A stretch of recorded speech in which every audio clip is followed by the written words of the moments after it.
Episode 1 की शुरुआत वेलिनोर से हुई। वो टाइम जब वेलिनोर के 2 ट्रीज सही सलामत थे। नन्हे गलाड्रियल को कुछ एल्फ बच्चे परेशान कर रहे थे। गुस्से में आकर गलाड्रियल बुलीज को मारने चली गई, लेकिन तभी उसके बड़े भाई फिनरॉड ने गलाड्रियल को रोक लिया। गलाड्रियल को उसके फ्यूचर डिसीजन को लेकर थोड़ा कंफ्यूजन था। ये नहीं जानती कि समय आने पर गलाड्रियल अपनी तकदीर कैसे चूज करेगी। यहाँ फिनरॉड ने उसे बताया कि सही समय आने पर गलाड्रियल बराबर अपना रास्ता चुन लेगी। फिर अदल गलाड्रियल ने हमें फर्स्ट एज का फास्ट फॉरवर्ड रिकैप दिया कि कैसे मॉर्गोथ के 2 ट्रीज को तबाह करते ही एल्व्स और ऑर्क्स के बीच लड़ाई छिड़ गई। इसी लड़ाई के चलते एल्व्स वेलिनोर छोड़कर मिडल अर्थ की ओर निकल पड़े, जिसमें ढेर सारे एल्व्स की जान गई। इन्होंने मॉर्गोथ को तो हरा दिया, बट फिर जल्द ही साउरॉन ने उसकी जगह ले ली। वही सब जो मैं ऑलरेडी बता चुका हूँ। लेकिन ये फर्स्ट एज वाली बुक स्टोरीज के ज्यादा डिटेल में नहीं जा सकते, क्योंकि अमेज़न के पास सारे प्रीक्वेल बुक्स के राइट्स नहीं है। यस, सही समझे। अमेज़न बस लॉर्ड ऑफ द रिंग्स और द हॉबिट बुक्स के राइट्स खरीदकर प्रीक्वेल शो बना रहा है। यानी ऑब्वियसली इस शो की कहानी ओरिजिनल बुक से थोड़ी अलग होगी। ओके, इस लड़ाई के बाद फिनरॉड ने ठान लिया कि वो साउरॉन को हरा कर ही मानेगा, लेकिन अनफॉर्चुनेटली साउरॉन ने फिनरॉड को पहले ढूंढकर मार दिया। साउरॉन ने फिनरॉड की बॉडी पर अपना स्पेशल सिंबल या सिजिल बना दिया था, जिसका मतलब महान एल्व्स भी नहीं निकाल पाए। जैसा कि मैंने बताया था, एल्व्स प्रैक्टिकली अमर होते हैं। जब तक उन्हें कोई मार नहीं देता, वो नहीं मरने वाले। फिनरॉड के मरने के बाद बरसों तक साउरॉन का कोई अता पता नहीं था। धीरे धीरे एल्व्स भी इस नाम को भुलाने लगे। सबको लगा कि साउरॉन और ऑर्क्स की डार्क आर्मी हमेशा हमेशा के लिए इस दुनिया से लुप्त हो गई। लेकिन गलाड्रियल अपने भाई का बदला लेने तक चैन से नहीं बैठने वाली। गलाड्रियल अपने भाई का ब्लेड लिए कुछ एल्व्स को लेकर साउरॉन और ऑर्क्स की तलाश में निकल पड़ी। इस मिशन में सिर्फ गलाड्रियल ही एक्साइटेड थी। बाकी एल्व्स को लग रहा था कि इनके लीडर फालतू में पर्सनल मैटर सॉल्व करने सबकी जान खतरे में डाल रही है। ये सारे मिडिल अर्थ के नॉर्थ में बसे फॉरवर्ड की बर्फीली वादियों में साउरॉन को ढूंढ रहे थे। गलाड्रियल को पूरा यकीन था कि यहाँ बने पुराने किले में इन्हें साउरॉन से रिलेटेड कोई न कोई सुराग तो जरूर मिलेगा। किसी जमाने में इस किले के अंदर ऑर्क्स डार्क मैजिक की प्रैक्टिस कर रहे थे। इस मैजिक की ठीक से समझ न होने की वजह से कुछ ऑर्क्स का बहुत बुरा हाल हुआ। अंदर थोड़ी छानबीन करते वक्त गलाड्रियल की नजर इस सिजिल पर पड़ी, वैसा ही निशान जो साउरॉन ने फिनरॉड की बॉडी पर छोड़ा था। गलाड्रियल को लगता है कि साउरॉन इस सिजिल की मदद से ऑर्क्स को कहीं का रास्ता दिखा रहा है, शायद मॉर्डोर का। तभी उन पर एक स्नो ट्रोल ने हमला कर दिया। फिर गलाड्रियल ने एक्रोबेटिक एलिमेंट फाइटिंग स्किल्स दिखाकर उस स्नो ट्रोल को मार दिया।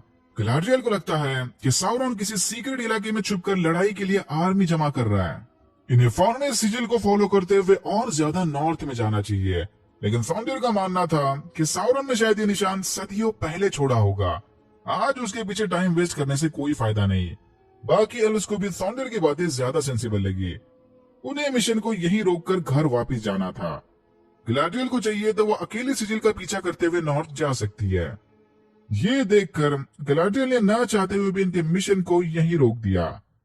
फिर सारे साथ मिलकर लिंडन चले गए। गलाड्रियल लिंडन से नई टीम जमा करके वापस इस मिशन को कंटिन्यू करना चाहती थी। फिर हमारी मुलाकात हुई रोवेनियन के पहाड़ी जंगलों में रहने वाले हार्फुट से। हार्फुट्स भी हॉबिट की एक प्रजाति है। इनकी स्किन दूसरे हॉबिट्स के मुकाबले थोड़ी ज्यादा ब्राउन होती है। साल के इस टाइम में ह्यूमन हंटर्स को जंगल में भटकता देख सैडोक बोरोस थोड़े परेशान हो गए, क्योंकि हंटर्स अपने पीछे पीछे भेड़ियों को भी लेकर आते हैं। एलिनोर ब्रैंडीफुट, उसकी बेस्ट फ्रेंड पॉपी और कुछ बच्चों को लेकर हार्फुट की बाउंड्री से बाहर चली गई, क्योंकि इस इलाके में सबसे बेस्ट ब्लैकबेरीज मिलते हैं। बेरीज के मजे लेते लेते एलिनोर की नजर इस निशान पर पड़ी। एलिनोर फौरन समझ गई कि ये वुल्फ के पैर के निशान थे। वो फौरन पॉपी के साथ सबको लेकर वापस अपने कबीले चली गई। एलिनोर की माँ मारी गोल्ड को उसके ये एडवेंचर्स बिल्कुल पसंद नहीं थे, लेकिन एलिनोर को बाकी हार्फुट्स की तरह खाना बदोश की जिंदगी बिताने में ज्यादा इंटरेस्ट नहीं था। उसे तो दुनिया घूमकर सारी मिडिल अर्थ को एक्सप्लोर करना था। ये उड़ना चाहती है, दौड़ना चाहती है, गिरना भी चाहती है, बस रुकना नहीं चाहती। उधर लिंडन में एल्ड्रॉन एल्व्स के हाई किंग गिलगैलेड के लिए स्पीच लिख रहा था। एल्ड्रॉन एक हाफ एल्फ यानी मेन और एल्फ का लव चाइल्ड है। फर्स्ट एज के अंत में से हाफ एल्व्स को 2 ऑप्शंस दिए गए थे, या तो ह्यूमंस या मेन की तरह लिमिटेड लाइफ जियो, या फिर एल्व्स की तरह अमर बन जाओ। एल्ड्रॉन ने इमोर्टल या अमर बनने का ऑप्शन चूज किया। उस वक्त हाफ एलोन प्रजाति के एल्फ स्पेशल काउंसिल अटेंड नहीं कर सकते थे। एनीवेज, एल्ड्रॉन और गलाड्रियल एक दूसरे के काफी अच्छे दोस्त थे। लॉर्ड ऑफ द रिंग्स में हमने इन्हीं दोनों का थोड़ा मिडिल एज्ड वर्जन देखा था। गलाड्रियल के लिंडन आने की खबर मिलते ही एलरॉन फौरन उससे मिलने चला गया। गलाड्रियल ने इसे साउरॉन के सिजिल के बारे में बताया। एलरॉन ने गलाड्रियल को चेतावनी दी कि वो गिल-गैलेड के अगेंस्ट जाकर अपने मिशन को कंटिन्यू नहीं कर सकती। हाई किंग ने ऑलरेडी गलाड्रियल की बहुत सारी गलतियों को नजरअंदाज कर दिया था। गलाड्रियल को राजा का पेशेंस चेक नहीं करना चाहिए। मिशन से वापस आए इन सोल्जर्स के लिए गिल-गैलेड ने स्पेशल सेरेमनी रखी थी। अपैरेंटली इन एल्व्स ने साबित कर दिया था कि अब इस दुनिया में मॉर्गोथ और साउरॉन की डार्क आर्मी का कोई वजूद नहीं। गलाड्रियल इस बात से बिल्कुल सहमत नहीं थी। गिल-गैलेड इसकी आंखों में डिसअपॉइंटमेंट को साफ साफ देख सकता था, लेकिन फिर भी एल्व्स के सर्विस के बदले गिल-गैलेड ने सबको समुद्र के उस पार बसे ग्रे हेवेंस AKA वैलिनोर भेजने का डिसीजन लिया। एक एल्फ के लिए वैलिनोर भेजे जाना बहुत बड़ी बात है। एल्व्स की एक टीम साउदर्न लैंड्स में बसे चिरहानेट टाउन पर नजर रखे हुई थी। कहा जाता है कि एक जमाने में चिरहानेट के ह्यूमंस ने मॉर्गोथ की आर्मी का साथ दिया था। बस तब से एल्व्स इन पर कॉन्स्टेंटली नजर रखे हुए थे। ये सब बुक्स में नहीं है, सिर्फ शो के लिए स्पेशली बनाया गया है। एरोंडिर नामे एक एल्फ पेट्रोल करते हुए बार में घुस गया। मैन को ये घुसपैठ या एल्व्स बिल्कुल पसंद नहीं थे। रोमन ने दारू के नशे में एरोंडिर को खुलेआम खरी खोटी सुना दी। रोमन यहाँ किसी किंग के बारे में बात कर रहा था। होपफुली ये डार्क लॉर्ड की बात ना कर रहा हो। लेकिन यहाँ सारे ह्यूमंस एल्फ से नफरत नहीं करते। टाउन के हीलर ब्रॉनविन और एरोंडिर एक दूसरे को काफी पसंद करते थे, लेकिन अपने रेशियल इश्यूज की वजह से किसी ने प्यार का खुलेआम इजहार नहीं किया।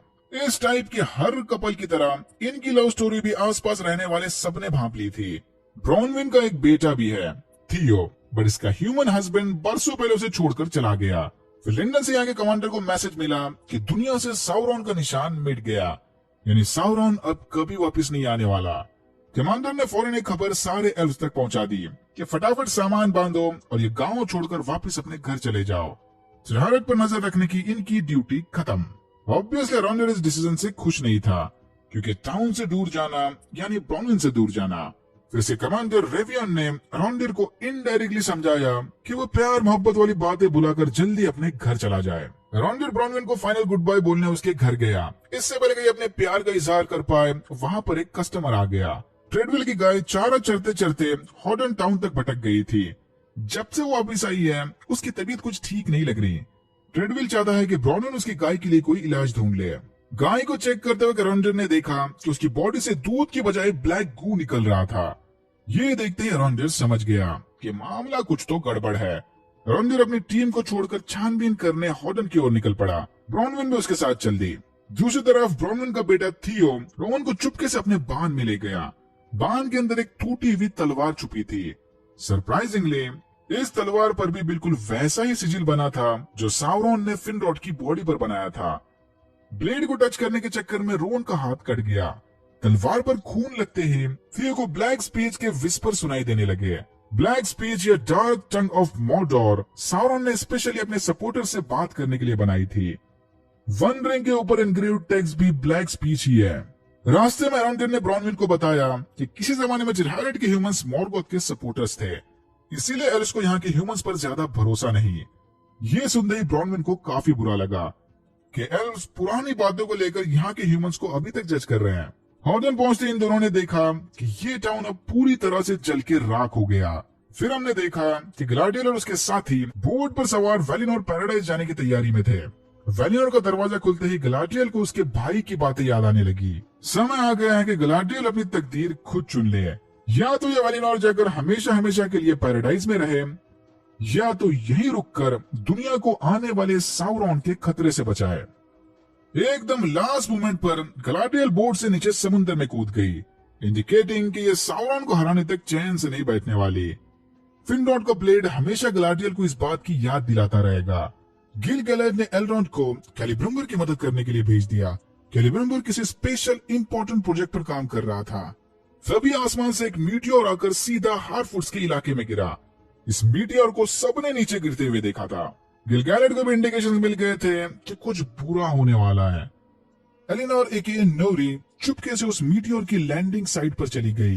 लैंडिंग पॉइंट के बीचों बीच कोई अधेड़ उम्र का आदमी बेहोश पड़ा हुआ था। और यहाँ होता है एपिसोड 1 खत्म। अगर आपको वीडियो अच्छा लगा तो please like share and subscribe for more videos like this. मैंने ऐसे और भी वीडियोस बनाए जिनके लिंक्स आपको डिस्क्रिप्शन बॉक्स में मिल जाएंगे। Thank you very much for watching and I am hoping to see you in my next one.